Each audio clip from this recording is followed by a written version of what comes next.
So, when I first noticed you, let me take it way back. I think 2017 or 2018, my producer Kwame and I went to Nigeria because he worked on a documentary that got nominated for AFRIF. So we went there. Okay. And we went clubbing that night. And guess who was in the club? The Coupe Boys. Oh, I was like, was it you? It was not you. No. The Coupe Boys. The Coupe Boys.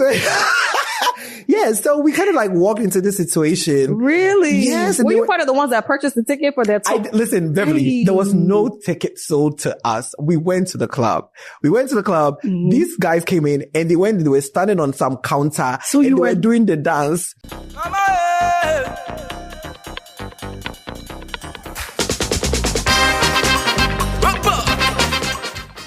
Welcome everybody to the people's favorite podcast. It is SincerelyAccra. Yes. And we're back again, like back rolls. Hey.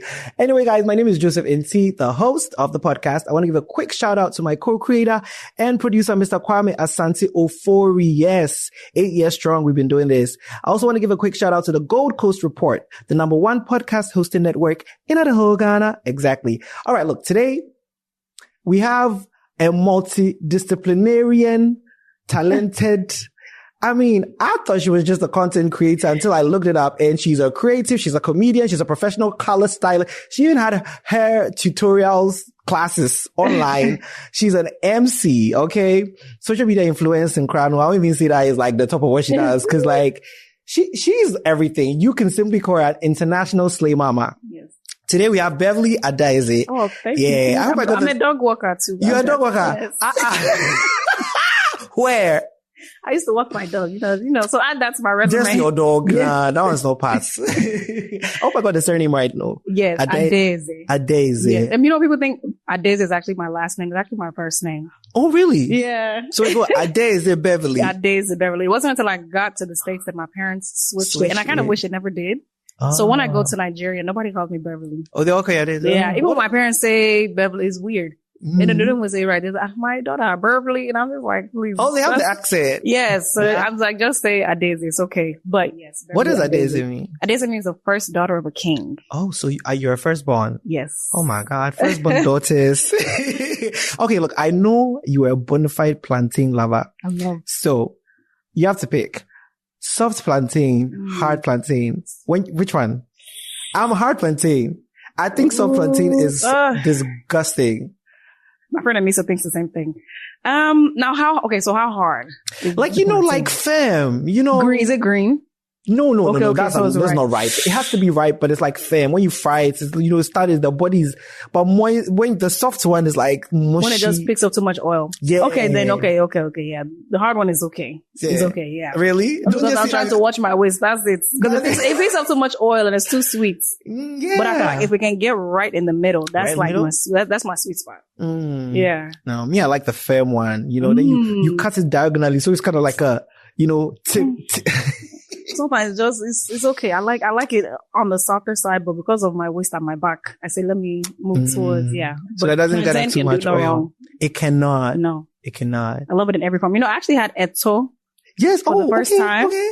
I had it 3-4 days ago. So I was like, okay, but because the base was plantain, I'm like, okay, it can't do any wrong. But I felt like the ingredients were interesting. Plantain, onions, peanut butter, the fish. What is that fish? The fermented fish. I don't know what it's called. Momone. Oh yeah, they put momone in it. Yeah. So okay. It was a lot, but it was good. It was a lot of ingredients. Did they put avocado on top? Yes. Yeah, they usually do that. That's nice. Nuts. You're lucky because you have yam eto and then there's plantain eto. So you have. I think I like the plant. Yes. Of course, you're gonna. I don't know if I would have liked the yam one as much. Yeah, of course. No, I think the plantain was actually sweeter. Yes. The yam one, if you are eating it, you need water. Really? It can choke you. It's a lot of flavor. So plantain one, she did well. Yeah. So this is your third time in Ghana. Yes. And you're here with a group called Kaylee. Yes. Tell us what is Kaylee? I saw it on your Instagram. It's okay. Kaylee goes to Ghana. So she curates travel for people who want to experience Africa, but maybe they're just a bit nervous. They've never been to the country before. So she invited me to kind of come and host and, kind of make people more comfortable. So we had 7 days. I mean, technically it was vacation, but I was working, but it was really fun. Like just the detail that she put into things. I mean, there was even a point where we were at Cape Coast and, you know, we had to look in a certain dungeon and the ladies had lights ready for us, you know, just so it can make things easier. And so, I mean, everything is just planned. You just kind of show up. So she did really, really well. What's been the highlight of that? Because I've been seeing the updates and I mean, everything looks fun. Yeah. But what's been the highlight of the trip? For me, I think it's getting to know the ladies. And then also, we had a cooking class. That was really fun. So I was forced to make Ghana jollof. So. Why are you saying it like that? It's because I'm Nigerian. So I have to keep the banter going, but it was really nice. And you know, we almost won. Almost won. I feel like we should have added more stock powder. We could have won, but it was good. So you didn't win. We were in second place. Yeah. But I feel like it was because they knew we were Nigerian, so they couldn't give it to us. Oh, please. You know, I'm not even going to belabor the point because personally, I think the jollof war is tired. Yeah. Let's move on to something else. But, so what, the first 2 times you came here, what was that? It was just a visit, to visit my friend. And usually because, I mean, Nigeria is right there. So I feel like whenever if I come to Ghana and I don't go to Nigeria, or if I, you know, really, my family feels like I betrayed them. Yeah. So anytime I come to Ghana, I have to go to Nigeria. Yeah. I see. You won a singing competition on the cruise. We did not hear the last of it. Beverly, are you going to defend that title again? I will absolutely, yes. You will? Yes. What song did you sing to it? I sang Aretha Franklin, R-E-S-P-E-C-T, Respects. Can we get a little bit of it? Hey, no, what you mean? Let's go. Maybe I did the wrong key. You could. Well, I don't know. You're making me nervous. You can do it. Why are you nervous now? I don't know. International Slave Mama, I believe in you. Just one line. I don't like it. Say, shoot. What is it? Baby, I got it. Come on. What you need. You know I got it. All I'm asking is for a little respect when you come home. Okay, that's you can sing. Beverly. Well, I mean, you're not taking it serious. I know. One day we'll see. One day. Anyway, it's never too late. So I was so shocked to find out you've been doing hair since you were 11. How did you start? Was your mom hairstylist? So I was actually an only child for 14 years. So out of boredom, I remember my mom came into my room and she gave me like this cosmetology mannequin. Okay. And I think she tried beauty school when she was in Nigeria. She just had the mannequin. So she gave it to me. Literally out of boredom is where my hair career started. So I would just be in my room practicing braids because I had no one else to talk to. So my mannequin was literally my best friend. I still have that mannequin until today, actually. Really? Yes. Do you have a name for it? No, I don't. You should name it. I don't. I should. But you know what's so interesting? What? Like, I feel like people would get weirded out because I have like at least 20 mannequins. And so sometimes if I'm making a wig, they'll just kind of be on my tripod. You know, I'll be sleeping, they'll be facing me, but it doesn't, I'm so used to them, but I feel like if someone else was there, it would freak them out. You never wake up in the middle of the night and be like, who be that? No, Like even if I trick it with spin and he shouts, I go, calm down. I'm so used to them. So it doesn't freak me out. But anyway, after that, I would just practice braiding. And when I was in college, I would do like sewing. So I was like one out of the 2 or 3 girls that would do sewing. Oh, I bet you were making money. You know what? I was eating organic as a college student. Okay. Yeah. So I was making decent money. And then after that, I received my degree and then I went to, I decided, you know what, mom and dad, I'm going to do my own thing and I'm going to pursue my hair career. They hated it. They fought me. Oh, they fought me so much, but I still did it. I graduated. And what's crazy was I won a national, competition as a cosmetology student. If I show you the picture, it's fine though. And so just in that industry, I just kind of thrived. And now I'm still licensed. Yes. I don't do hair, behind the chair anymore, but I will always be in the hair industry. Like always, always, always. And even when I, stopped and I moved to Colombia, my parents were like, why did you stop the hair? That's what they do. Go find them. No, but so, at which point did you leave Nigeria to America? I was 7. 7? Yes. Oh, okay. So at 11, when you started doing hair, that was already in America. Oh, okay. I see. Yeah. And, so you say you're an only child for 14 years. Do you have siblings I have now? one brother. Just one? Yes. What was that family dynamic like? Being 14 years older than him, growing up in the household. I'm second mom. Oh yeah, first daughter. So I have to, I disappoint him. And it feels like my parents even contact me. Your brother has been doing it. This is what the teacher said that he did. So it's like I become the parent because I feel like when they get older, you kind of time. Listen, last borns have it so easy because like by proxy, they're like, I trained this one will train the rest. Right. But I think I had to kind of pause the moment when I went to his school and I actually sat down at the back of his school, I said, yeah, this is a bit too much. Because I'm in my 20s. Yeah. I'm not ready for parenthood yet. So I said, no, it's okay. That's crazy. Fine. They'll figure it out. Would you say because of like, that role that you had to play, you pull from, some of those instances to do some of your motherly characters? Because, the African mother character that you do it so well. I think, honestly, that comes from me watching my mother, my grandmother, and my aunts, and then some just aunties that I've kind of seen. I feel like that's like African characters, all of those women in one person. Yeah. So I don't think, when I talk to my brother, I talk like this, right? But I feel like naturally I'm just a very observant person. So my mom would do something and it would annoy me at the time, but I'm like, that was kind of funny. So I'll turn into a skit, and it's actually, it's annoying in the moment, but it's actually funny. What do you think my trauma is funny. So, they say funny people have trauma. We literally take trauma and then we just try and make it something. Until they've shaved your head. Until they've scraped your head to go to school, trauma. Somebody scraped your head to go to school? Who is somebody? My father, my mother. In America? Yes, no. Which school? I was in middle school. What did you do? Hey. Actually, okay, so it wasn't that bad. So my mom warned me first. This was the warning. She said, I don't want you to wear hoop earrings to go to school. Right. But the school that I was in, it wasn't like in the suburbs or anything, but, there was one time I forgot to take it off.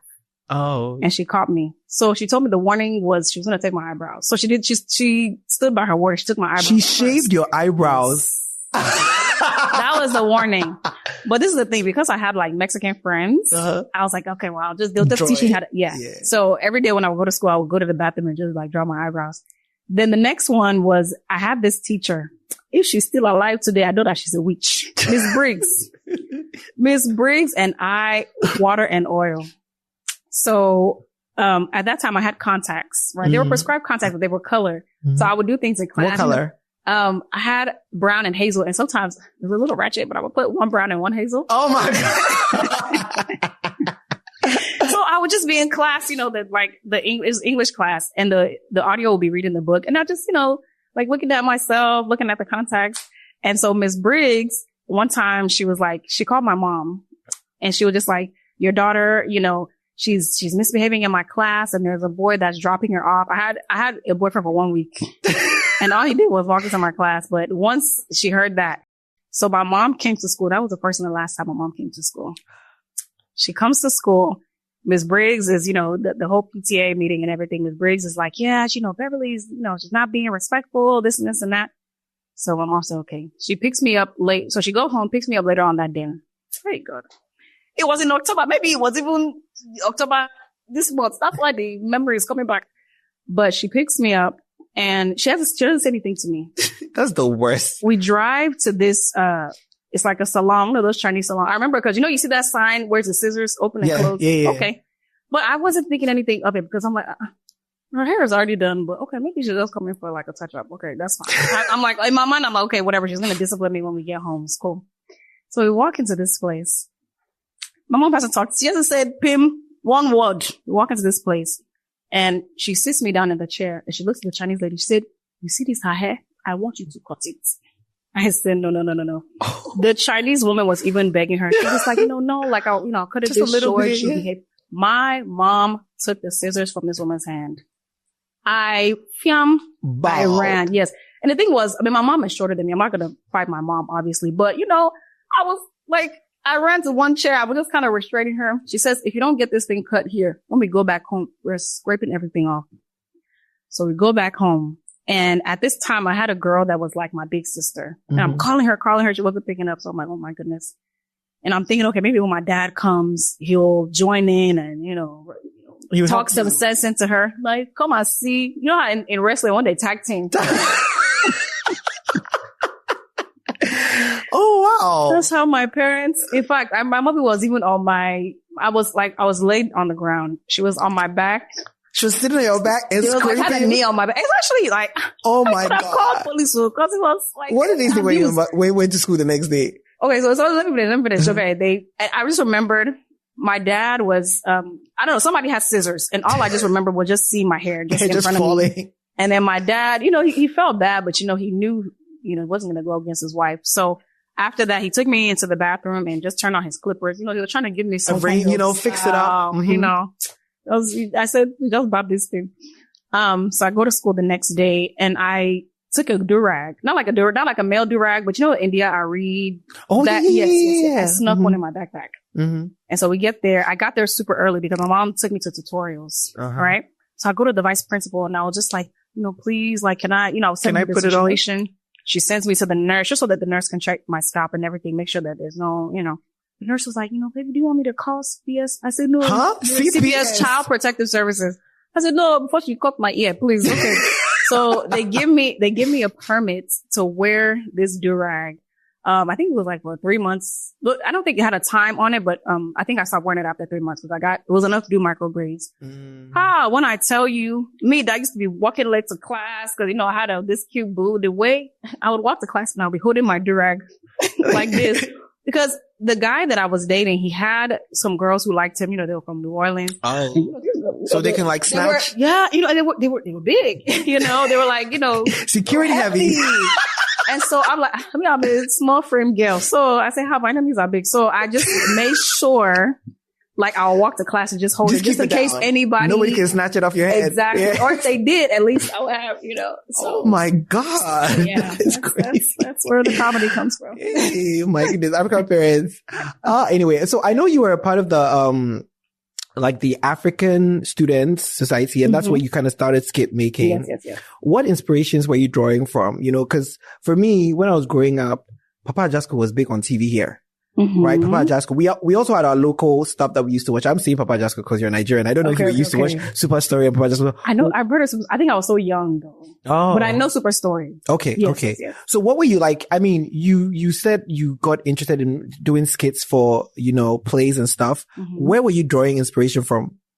Again, the woman in my family, the woman that I had observed. But then also I feel like just subconsciously Nollywood. You used to watch a lot of... yes, no. I knew Nollywood when I was like a kid, even when we got to America. Like I remember Sophia in London and all that. Yes, that was big. Yes. You know, so what were some of the actresses that like you used to like admire? I love Nkem or Sophia. Okay, I love him so much. I'm like, I pray I get to meet him one day. I love him. Of course, Mama G. I love Rita Dominic. I think just because who she is now. I don't remember really seeing her, like her movies as a kid. I knew she was a familiar face, but I love who she is now. But I would say for me, Nkem. And Mama G. I watched so much, like my mom had this thing in her office where they used to bring Nigerian films and you take one home, you watch it, you bring it back and get another one. So I knew all of them. Ogie Okoye, Mona Lisa Chinda, Rita Dominic, Genevieve, Stephanie Benson, Bimbo. I knew all of them. Mercy Johnson. Yes. You know, back when she was a baddie. Look at that bad you. With 15 children. Okay. So, you were supposed to do medicine. You were supposed to. And apparently a friend spoke to you before you went on your exchange program in Spain. Research. I am impressed. Oh, come on. This is ask about us. That's SincerelyAccra. So a friend spoke to you before you went to Spain and said, do you really want to, what did she say? Okay. So this is my friend Omotola. And she was just like, you know, I know that you're talking about this medicine thing and you're trying to do the pre-med path. And she's like, I don't know. Whenever I see you, like you're always looking at beauty tutorials and also, you know, you're always like, that's where your attention is. So she's like, are you sure you want to do this? And so when I went to Spain, that was after that conversation. I feel like it even gave me time to just think like, do I really want this? And I'm like, I'm not passionate about this. I'm not, I'm not going to force myself. And I feel like because my parents didn't give me much to choose from. So out of what they gave me to choose from, what they've been instilling, I do the same medicine, doctor, lawyer, engineer. There really wasn't much. So I just kind of picked the one that I thought, okay, I can be a good OBGYN. But it's not my passion. It's not. It wouldn't need to. You can't even take it yourself, not to give somebody else. No, so wait, when your mom used to see you like playing with the mannequin and all that, what did she think? No, she thought that's my patients. I'll be doing their hair. I said, you've never seen me hold up, or ask I just go where you. Yeah. I don't know. I'll be in the ER. I'll be doing knotless braids. Yeah. I never mentioned anything about no medicine. Yeah. And even one time she was trying to bring up law. I said, Mommy, when have you heard me say anything about law? Please, it's not, it's okay. It's not by force. Oh my. But did you ever do her hair? Your mom back then? Yes. So, and I feel like I love my mom so much, but I think it's one of those where I'm more than happy to find someone else to do it. Oh my God. I knew that I had to find someone else to do my mom's hair when she would come to my salon and I'll be doing her hair. And sometimes it will be late at night. I'll be tired and I'll be, shampooing it, giving it my arm. My mom was like, what? You need to wash. That's not how you're supposed to wash it. You're supposed to, one time she said, I'm supposed to wash her ear. That's how they do it. Yes. She said, when you wash, she said, when you are washing the person's hair, she's directing me on how to be a stylist. So when you are washing the person's hair, you're supposed to wash their ear. I feel like at this point, you had your license, didn't you? I had a salon. So because I was not an ear washer, so I wasn't good enough. So it's fine. I said I'll find somebody. Mothers are so interesting. It's like when my mom sits in my car, it's like she has to tell you everything. Yeah. Stop here. There's a speed run coming. Come on. And I feel like because you're their child, they almost feel like it's like someone can give them the same advice that you just gave them. Yes. And they'll listen to that person. You know what? You're right. It's true. Like me, I'll book her color appointment and I'm directing the person, hey, please do it like this, do it like this. And even when the person doesn't do it wrong, it's like anybody but me. Yeah. Oh. So it's okay. And I've never even colored her hair before, besides like a few touch-ups. But I feel like they trust other people and I just kind of let it. It's okay. I'm like, hey, let me find you someone. They'll do a good job. Did you do your makeup yourself? I did. So, because if you go to beauty school, that's all of that. I didn't learn the beauty school. You didn't learn in beauty school? How did you learn in YouTube? YouTube, trial and error, but also I hired or I did lessons from a makeup artist, like a local makeup artist. Oh, okay. I don't feel like that was it helped. It helped to shorten the learning curve and then just practice.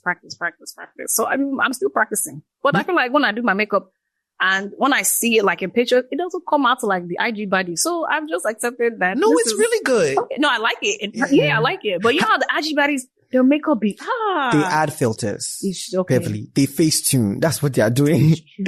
No, but have you ever done makeup for people professionally? No. Really? So they'll not chase me. No, it's okay. Oh. I know my ministry is prized. No, it's fine. Before we move on from Spain, what was your fondest memory of studying in Spain? Oh gosh. Yes. So after my study abroad program, before I even traveled, I learned about backpacking. The white people, they don't tell us these things. So I learned about backpacking. I bought my backpack. After my program was over, I backpacked by myself I went all down Italy for the most part. Like I hit the big ones and then I went to the Czech Republic and then I flew back to Spain to fly out. So I did that by myself. And I feel like that was like the highlight of my life. And so whenever I'm faced with a struggle, maybe I'm not feeling confident about something, I'm like, girl, you backpacked by yourself as an African girl, as a Black girl at 21 and you made it back safely. You figured it out. So how do you navigate the language? Italian is not too far off from Spanish, but we have to like Google Translate this. You just figured it out. Just ask questions, do charades. But I'm here, Abby. So oh my goodness. So when I first noticed you. So let me take it way back. I think 2017 or 2018, my producer Kwame and I went to Nigeria because he worked on a documentary that got nominated for AFRIF. So we went there. Okay. And we went clubbing that night. And guess who was in the club? The Coupe Boys. Oh, I was like, was it you? It was not you. No. The Coupe Boys. The club. The Coupe Boys. Yeah, so we kind of like walked into this situation. Really? Yes. Were you part of the ones that purchased the ticket for their tour? Listen, Beverly, there was no ticket sold to us. We went to the club. These guys came in and they were standing on some counter and they were doing the dance. And so for the longest time, my friends teased me because they're like, you bought a ticket to go and see. I did not. I just went to the club. Part of that remnant. So you remember you did a video and you said, oh my said, I've never seen anybody stretch out 15 minutes of it. It's okay. Every time there's a new person. So my friends sent me that video that you did and I just couldn't stop laughing. So that was like, I think 2021 or so. I was in Colombia, yes. Yeah, you were so over it. You were like, did they ever like reach out to you or anything? I know they saw it and responded, just with laughing emojis. Like that. But I don't know, because if they curse me out, do I know French? I don't know, so maybe. I'm sure. Yeah, but let's talk about your content, right? So, at which point did you start to take it as something that you would do often? Because myself, I used to do TikTok, right? It was very casual. I'd just be going to work and then I'll do funny TikToks and it just blew up. right? And then now it's like there's this expectation, like, when is the next one? When's the next one? And I was like, yeah. Nobody's going to hold me to ransom. Yeah. So for you, I mean, you're doing your hair business. When did the content become something that you wanted to like? You know, I was against TikTok for a long time. I downloaded it and I deleted it. It wasn't until this my one day, Weibo client, this white woman, she was like, oh no, I feel like you'd be really, really good. And so I did TikTok. So I don't want to say I'm going to thank her for it, but she did help to encourage me.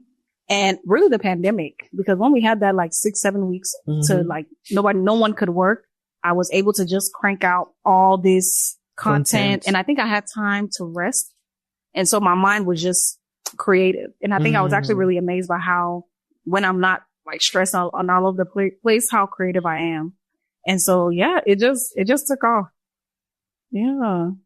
How is it when you walk around in America? Like, people see you and say, do people recognize you? I would say if it's in where a lot of America's big. Yeah. When there's like a place where a lot of Nigerians are, maybe some like Jamaicans or something, then I'll get a little here and there. You know, the place that shocked me, South Africa. Really? Why? South Africa. Why did it shock you? And I don't know if it's in my mind. I don't know. It's like, I know they have internet in South Africa, but for some reason, when people would see me on the street, like, oh my God, you're that, I was like, wow. Okay. I feel like even in more recognized in South Africa than in Nigeria. In Nigeria, they go big. No, you know how it is now. No, but on the main, but it's not that bad though. Actually, I even like that. You prefer. I know that, overcharge me. Yeah. But I was just really shocked at South Africa. I was like, wow, this planet is big. I need to use to reach. Another thing that you do that I was really shocked by, guys, she's a wedding MC. Yes. And apparently you started doing it because you used to do hair for brides. Yes. And somebody asked you to do MCing. Yes. How, like, why do you think the person asked you to do that? Because like, you're doing my hair. At which points am I like, okay, come and do my wedding? My first MC gig, I was hairstylist and MC. So it was a lot, but I think she was really laid back. And she was just looking for an MC that could just kind of keep things going. She wasn't really as particular because she was like, listen, I just want to be married, so I was putting my hashtags and everything. So she found the videos and she was like, hey, why not? And because it was my first wedding, she got a really, really good deal. So it was a steal for her because, of course. Yeah. So, okay. But you enjoy it? So the first one, I'm a perfectionist. Recovering perfectionist. You say you're a recovering perfectionist. I've seen that. Yes. I'm recovering. I feel like the first one, I was so in your head. Yes. I was just like, okay, this is what I've learned from my research. And this is what the MCs do. In fact, I'm pretty sure the whole time I was walking around fronting my face, I didn't even know because I was so focused. Yeah. And the thing about the bride, I think she was kind of tipsy. She was like, oh my gosh, you did so amazing. Like she had a good time. But you didn't think you did amazing. I'm telling you, you know what's so crazy? I almost didn't take a picture. Yeah, I heard. Yeah. You said you drove away. I drove away. And then I was like, you know what? Let me turn around and get this picture. So just reluctantly got the picture. If not for that picture, I don't think I would be an MC today. Because from that picture, you posted it and then, okay. So, would you say you're hard on yourself? Like a very critical, not hard, critical of yourself? Because the thing about it is like, somebody notices what you're doing online and they give you this opportunity. And then you get in your head about how serious you need to be. Yes. So much so that you don't even take a picture and you are going. You know what I mean? The bride is telling you did amazing. You're still like, she's just drunk. I know. Would you say you're very critical of yourself? Not as much. I think that was my first gig. And there is a little bit of that pressure because you're like, oh, people see you. So they're kind of judging you, expecting you to, but I would say now I'm more like, I'm confident. I'm more confident in my emceeing skills. And I think for me, what I've learned is be yourself. Yeah. If you have a natural charisma, you have a way to work the room. Just the more relaxed I became, not that I'm not doing things in excellence, right? I still want to make sure I know the couple, what they want. But the more I wasn't so rigid and kind of relaxed and interacted with the people, the better of a host I became. So I was hard back then. But one thing I did, I got a book called, Speak with No Fear afterward. Cause I'm like, you know what? Let me actually try instead of giving up. So that really helps. And just doing it. You just have to do it. Yeah. And the more you do it, it becomes very easy. Exactly. Yeah. I mean, you still get some crowds. For the most part, I would say 90% just chef's kiss. Sometimes some crowds. I found that the crowds that have the successful people, you know, the rich, like they're more stiff. You know rich people, they don't let themselves go. Yeah. The joke is funny. They just take their wine like, you know, you're not getting. Hey. Yeah, no, you know, I've done some MCing gigs. My friends have, just because I do this show, everybody like, you can't talk. I mean, I did a couple of MCing gigs, and what I hate about it is like, I don't know the audience. I feel like for me to land a joke, I have to have an idea of, you know, if it's my friends, I know what to say to make them laugh. Exactly. But you're looking at like these old people here, you don't know where to, so. Weddings are tough. And so I always tell my couples, funny enough, I don't even do any stand-up anything at weddings. I tell them, please, if you're expecting stand-up special, please, no HBO, please, I beg. So, but if you do interactive stuff, just little, because it's hard to connect with the 25-year-olds in the room and the 65-year-olds without, you know, offending anybody. Yeah. That's the challenge. So people don't understand because they see me doing African mom skates and all that. They don't understand that I have to also cater to the 75-year-olds in the room. Yeah. So you're going to get the joke, but they're not. And when they don't get the joke, they tune me out. And I become background noise. Yeah. And I'm nobody's background noise. Who's this one talking? Can we just go and eat? I know, exactly. You've spoken very openly about like the boundaries you have around doing content. I watched this interview where you were like, if you don't feel like doing content, you can go away. You don't have to come and do, hey guys, I'm taking a 2-week break. You don't get, you get it when I get it. Where do you think that comes from? I think it just comes from me learning myself and just being more comfortable and content with myself. Not like lazy, but being like, you know what? This is me and I'm not going to be for everybody and that's okay. And I'm not working to gain anybody's approval. I just said, but I'm not working to gain anybody's approval. So I'm not going to kill myself. Sometimes if I don't feel well, I just don't feel well. Yeah. You know, but then there are times where like here I'm in Ghana. I'm like, oh, let's keep the momentum going. But so, do you know how difficult it is to do those skits? It is. I know. When I'm doing 3 characters and then I have to edit it. Yeah. Oh, I beg. I can imagine. It's a lot of work. And sometimes I'll put out one that I work so hard on it. And people are like, oh my gosh, put out part 2. So I slap it. You know what it took for me to do part 1. That's the thing about these consumers. It's like, you literally just finished it and you already want another one. Like, let other people find it and enjoy it. What's going on? Sometimes some skits that I do, just that I can't even do anything that whole day because my mind has to be focused on this thing. It is exhausting. How long, like when you're doing one of those like 3 characters, what's the longest time you say you spent just shooting? I think because my skits they're more short form. So maybe maybe max 3 hours. That's what changing everything. Yeah. But other than that. And doing several takes. Yes. And so, but I try to do it to where, okay, I know how to get it. But please, I can't sleep there. How do you manage like backlash, you know, negative comments? Okay. You know, we're in a very sensitive time. And I feel like anybody that's in the business of comedy, every now and then you will step on toes unintentionally because, you know, people just be like, oh, you're making fun, or this caricature of African mother. Not everybody's African. You are giving everybody this opinion. You're contributing to the reason why people see Africans as, you know. How do you do? Have you ever received stuff like that? Yes, I feel like I don't get it a lot. But what I do get, I don't care. What you want me to do? Like even the Ghana one that I posted about Ghana Jollof.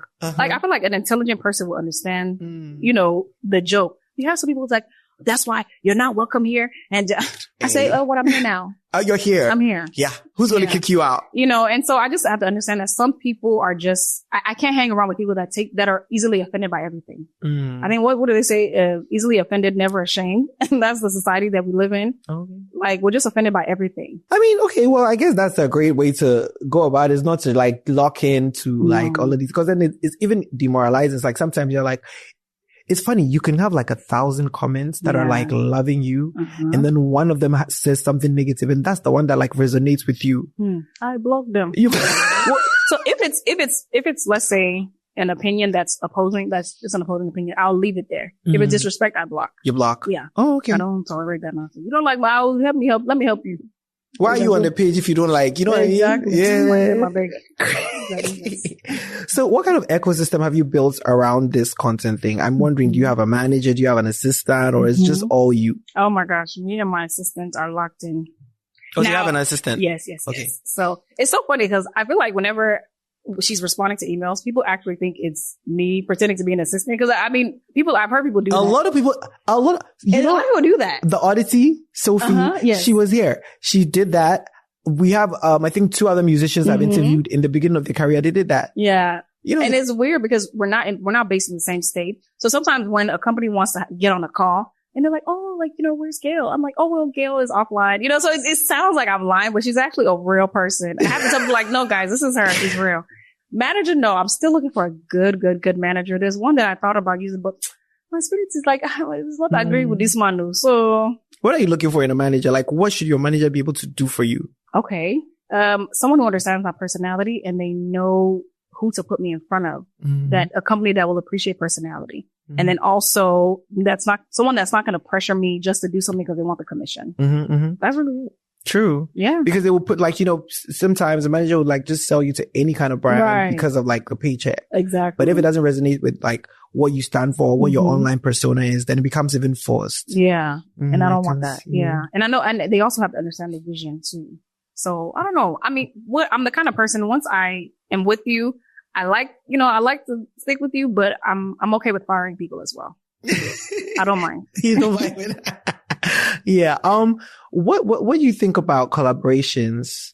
I don't know. I've seen you do I think was it Simply Shayo? Yeah. I don't know how many you've done, but because most of the time I see your videos, it's just you or your multiple characters. Are you big on collaborations, or is when it comes? I'm trying to be like, I want to do more actually, because I feel like I see beauty in there. So even now that I'm in Ghana, I'm like, oh, I want to collaborate with this person, and not just people who are skit makers. I'm not gonna lie, I really don't know a lot of Ghanaian skit makers. I was going to ask you, do you know any skit makers? But even like the chef that I just recently worked with, or just people doing different things. Which chef is that? Her name is Chef Lifestyle. So Chef BB. And so when I go to Lagos, I also hopefully collaborate with the chef as well, and just different things, podcast people. So I'm seeing that really the growth happens when you collaborate. Yes. Yeah. So I want to do more. Oh, okay. The more I travel, the more, But I'm not one of those stingy people that's like, oh, it's just me. It's just because I just happen to have the opportunity too. So when I do, I'm like, yes, let's take it. Like, I know I'm meeting with a really amazing director, Momo Spain, when I go to Lagos, but I feel like I don't have enough time this time around. Would you do movies? If it cast you? So all these skits making I'm doing, you think it's for decoration? That's the end goal.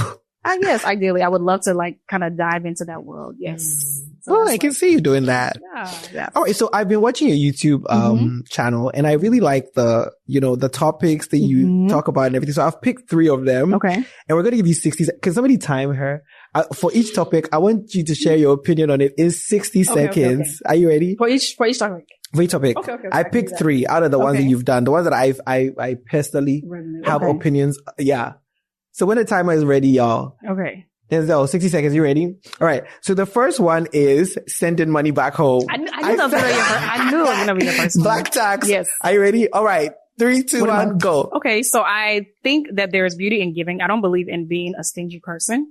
However, you do have to set boundaries, because our parents come from a generation where they had no boundaries. So even when they go to the States, they're just sending money and to the detriment of their own family. Yeah. And so for me, send when you can, even if, they don't ask, if you can send, but also create boundaries so they don't look at you as an ATM, right? You're a human being as well. You have your own family to build. And a lot of the time they'll take your money. I'm doing, obole. So please have boundaries. And it's not every time yes, but it's also not every time no, either, if you truly have it, so that's my thing. Don't borrow from people to pay Paul. Don't borrow from pizza to pay Paul. Yes. I think that's less than 60 minutes, right? 60 seconds, right? Yeah. No, I think a lot of that also stems from like, people here assume that if you leave the country and you're living in the West, you are well-to-do. And then the people who leave don't want to disappoint that expectation by saying that, oh, I don't have. Yeah. And so they would do whatever they need to do to send back home. You know what I mean? And then we also have an extended family system where it's like, if one person makes it, they have to reach back and help everybody. But in 2025, that's crazy, because living abroad is a lot of clock in and clock out. You're working 2-3 jobs, just trying to make some money. I'm a dog walker. Yes, you walk dogs. You do MC. Like, I don't know, somebody will sit back and say, this girl, I need someone. Yeah, I really like that video. Because it's something that Okay. So the second one we picked, can you guess? No, I don't want to guess. Is the timer ready? Lagos Girls versus I Just Goes Back. I would have never seen that one coming. Okay. Because the whole Madam Joyce thing was a big thing. Okay. And I saw you spoke about that. Yeah. Ooh, are you ready? 60 seconds?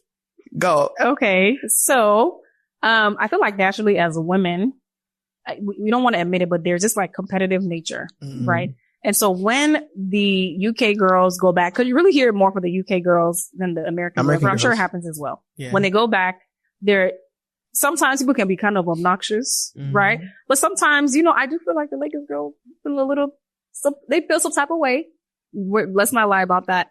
And so, but it can also be vice versa, to where the UK girls, whoever, go back and they start feeling like, oh, I'm abroad and you guys are here. And it's just, that whole time of the month is just inconvenient for a lot of people. There's more traffic, so I feel like people are just more People stressed. are already irritated by that, yeah. Yes. And so, I don't know, I don't know if there's a solution.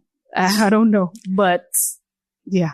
I saw a video where somebody was saying that, it's because maybe the Lagos girls feel like the UK girls are better than them. And so when they come in, they already have that high shoulder to prove a point that you think you're better than me. But maybe they are just happy to be here. You know what I mean? Exactly. And I think they're just, it just is a whole lot of insecurity in the club. That's what I think. You're crazy. Okay. So for the last one, I know you watched Forever on Netflix. Okay. Who is the biggest villain on the show? Oh, snap. Wait a minute. You remember the characters? I'm trying to remember. Justin, okay. The boy. The girl was Keisha. The boy's parents. Okay. Then there was the girl's mother. And then there was her ex-boyfriend who leaked the nudes. Okay. Oh, okay. Yeah. I would say the ex-boyfriend. Who leaked the nudes? Yes. Christian. I think it was Christian. I feel like he traumatized her so much. And I think the school she was at, it was free initially, but then she had to go here now. Her mom is having to raise up money for her school. So I feel like because of his action, it just kind of trickled down. Yeah. And also, the girl's dad that was chasing after baseball, whatever he was doing, where he was like, I don't know if he was a deadbeat dad. Yeah, he wasn't very present. Yeah. He was like on and off. I didn't like that. Yeah. I didn't like that. The way she just welcomed him back in and they're doing Christmas. I didn't like that. So my sister, I'm strong. Honestly, I didn't like the boy's mom. Really? She's coming from a good place. Okay. But I just felt like she was just too much of a helicopter mother, No, she didn't have to be, because what are they doing in that room? So I will be that kind of. Oh, I mean, it's not even about that. It's not even about the open your door, whatever. Like just generally like the school. It was just too much. You're right. I think, and another thing, so I like that the dad, even though he did not go to university, he was able to make a name for himself in the culinary industry. Yeah. You can tell he was disappointed because he still wanted his son to be the first one to go to college. But I'm like, do you think, college is important. Don't get me wrong. You'll never hear me say it's not important. Yeah. But the fact that he was able to create a great life for himself, I wonder why. I guess it's just the prestige. Yeah, why he couldn't see what he was able to do and then think that he was, but I mean, it's also the mother, it's like your mom and dad. Your father had to support your mother to cut your hair. Yes. You know what I mean? It's true. Okay, but he was a great balance, so yeah. Anyway, so Beverly, we have a listener letter. Okay. You're going to help us advise this person. Okay. Usually for anonymity's sake, we give them a name. I think, this is a man. Okay. So what are we going to call him? Kwame. Kwame. So that's it. No. Okay, Kojo. Kwame is the name of my producer. Okay, Kojo says, hello, Joseph. Let me go straight to the point. How do I get my wife's brother out of my house? I've been married only 8 months, and this boy has been living with us for 5 months out of the 8. He is what you call the black sheep of the family. My wife lost her dad when she was very little, and her brother is her only sibling. Everything that has been done for that boy has been a waste. He got bad grades in school. His mother had to pay for him to get into high school. He dropped out of college to be a rapper. And for some reason, he has refused to give up on that hopeless dream. He's 28, unemployed, and very entitled. For some reason, his sister and mother cannot see it. They are so patient with him, and they're always encouraging his lack of talent because that boy cannot rap. I really hate that he has become our burden, and I don't know what to do about it because I think my wife will hate me if I bring it up. I'm at a point where I do not look forward to going home because if it is not nonsense tracks I have to listen to for feedback, it is my wife's endless discussion on how we can support him to become independent. I don't even want to get into the amounts of money I have personally invested in him since I started dating his sister. I'm tired. What do I do? I'm not gonna lie. As you're reading this, the Nollywood in me just says, when that boy is sleeping in the middle of the night, just make one circle and just be wearing your cape, your red cape. Put your candles so you can scare him out of your house, but we're not going to do that. And rapper, it's not going to work. He will not write a new song saying my enemies come to me in the middle of the night. So that's a tough one because I feel like you have to just create boundaries. And so it seems like he's trying to encourage him to see what he can do to get out the house. But I do. First of all, he doesn't believe in the talents. Mm-hmm. You know the crazy thing? Mm-hmm. I say this thing. It's such a difficult time to tell people who don't have talents that they don't have talents. It's true. Because we see a lot of things that look like overnight success. Yeah. You know, from nothing to something, somebody just blows up overnight. Mm-hmm. And so every single person that's pushing to be a rapper or a movie or whatever, they believe that their break is like a second away. Mm-hmm. So how are you going to tell them that give up? You're 28. You don't have, nobody assigned you. Yeah. So how do you it's difficult. In 2025, when social media is there and people think that I'm just one post away from blowing, it's so hard. I think I don't know what the relationship is like. And so it seems like the husband is a bit irritated. So if maybe he can have a bit of compassion and try to relate to him and actually talk to him like, hey, here's this job. I think you'd be really great for it. Because if you're just constantly irritated all the time, some people will know, listen. Yeah. But maybe if you can try to kind of relate with him and try to, encourage him, push him out of his house, maybe he can walk cool. I don't know. I also feel like it's just too early. Like 8 months marriage is too early to have somebody. Yeah. Can you imagine? I want to say this, but I don't know how this is going to sound. I feel like maybe they should have a child. Because think about it. Mm-hmm. If they have a child, his wife will put her child first. Okay. But then I don't know, because then the husband who knows? What if the wife puts the child first, her brother second, husband last? So it can backfire. I don't know. It's so crazy. I mean, look, you have a child because you want it and you want to give it a good quality of life. But I just feel like it's too early for this. I think he just needs to really have a sit down with his wife. Because is it that he's afraid to talk to her and really set boundaries? Yeah, he's saying that he feels like his wife will hate, because he feels like the wife and the mother, they really, really like this boy. And so it's like, if you are going to say anything against all the effort they are putting into him, it's going to be like, I think it's really going to depend on how he says it. Yeah. If it comes as if you're attacking him, then they're going to get defensive. But if it comes as if you want better for him, and you're like, hey, look at, I've been looking up some things for him that you actually care, they might be more open to it. Imagine, maybe he has like funky hairdo, locks, where he's trying to be a rapper, and you're telling him that, I found you a job where you have to cut your hair. Yeah. And you can even tell him that, listen, this job, oh yeah, you're right. Well, maybe the job can even help to fund his rap career. So be saying things so that you can get him out of the house, please. But you have to do it in a way that doesn't seem like you're coming at him. Yeah. I think maybe you need to impress upon him the importance of having his own money. Yes. He's 28. Like, how long are you guys going to be feeding him and everything? Like, you have to impress upon him that, look, at some point, we're going to start a family. You need to have your own money. Yeah. And so even if you believe in this rap, whatever for yourself, you need to find some kind of source of income. Stability, and then you can still do rap, on the side. Like, Cardi B was a stripper because she needed money. But she was working on her rap career at the same time.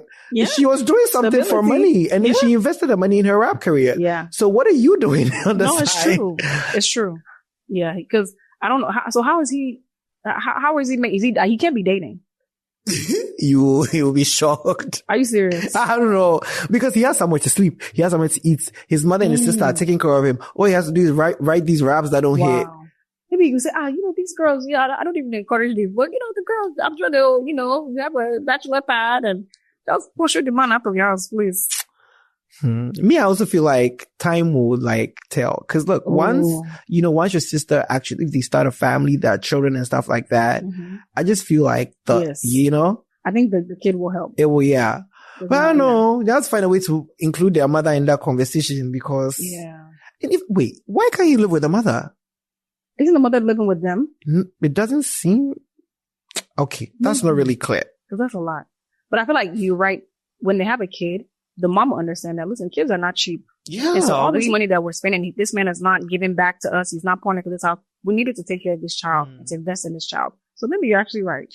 Because for you to say 8 months into marriage that you don't look forward to going home, that's crazy. Oof, see. But then you run the risk of the child also, kind of interfering with their marriage. They really haven't had time to bond with each other. Look, middle of the night, you wake your wife up. That's the best time to have a conversation. Middle of the night. Or plan B, just go by his door, put candle. Beverly, please. Oh my goodness. All right. Okay.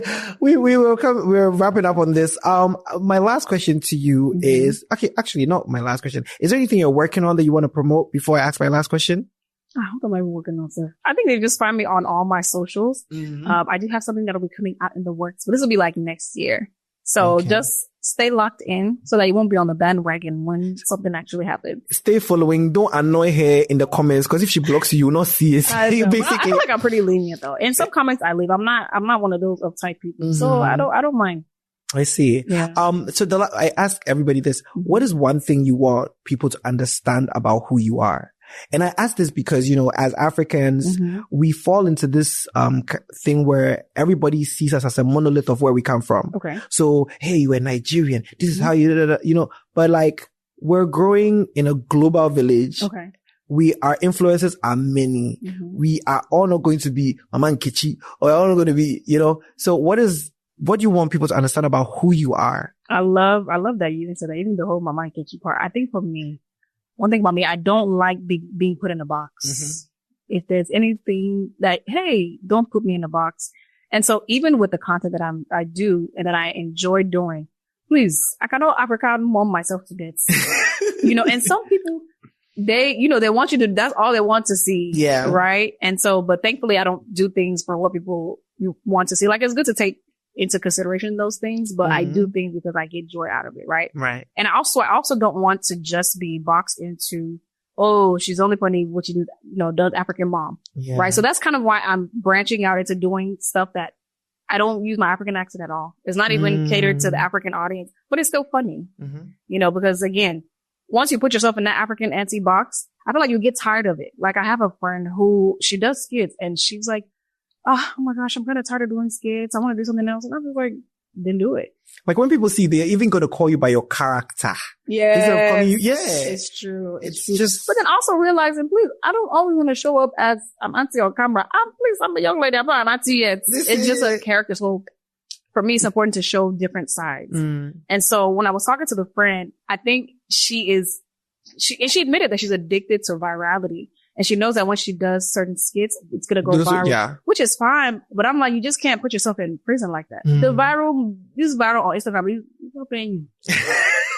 So what is it? And so she was even saying that for me, she was like, how do you do it? Like, sometimes I'll look on your page and like, you have a video that only has like 50,000 views. And I was just like, hey girl, that shit. But for me, it's not, because, she's looking at numbers, which is fine. And I didn't take offense because I don't live for that or the views. I'm going to post whatever my journey is. I have in my bio that my journey is my niche. So if I'm traveling, I'm going to post that. If I'm linking up with a cooking creator, I'm going to post that. Even if the views don't do as much. Why? Because I simply enjoy making the content. I'm going to put it out there. And it's a part of my journey. Yeah. And so I just don't want to put myself in that African auntie box. Yes, I'll still do it from, every now and then because I enjoy it. Yeah. But I don't want to be tied to it, and yeah.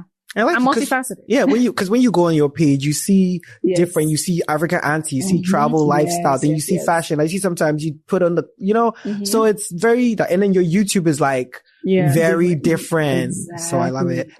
Is your podcast out? I put a halt to it because listen, even coming here to see all these productions, like, here's work.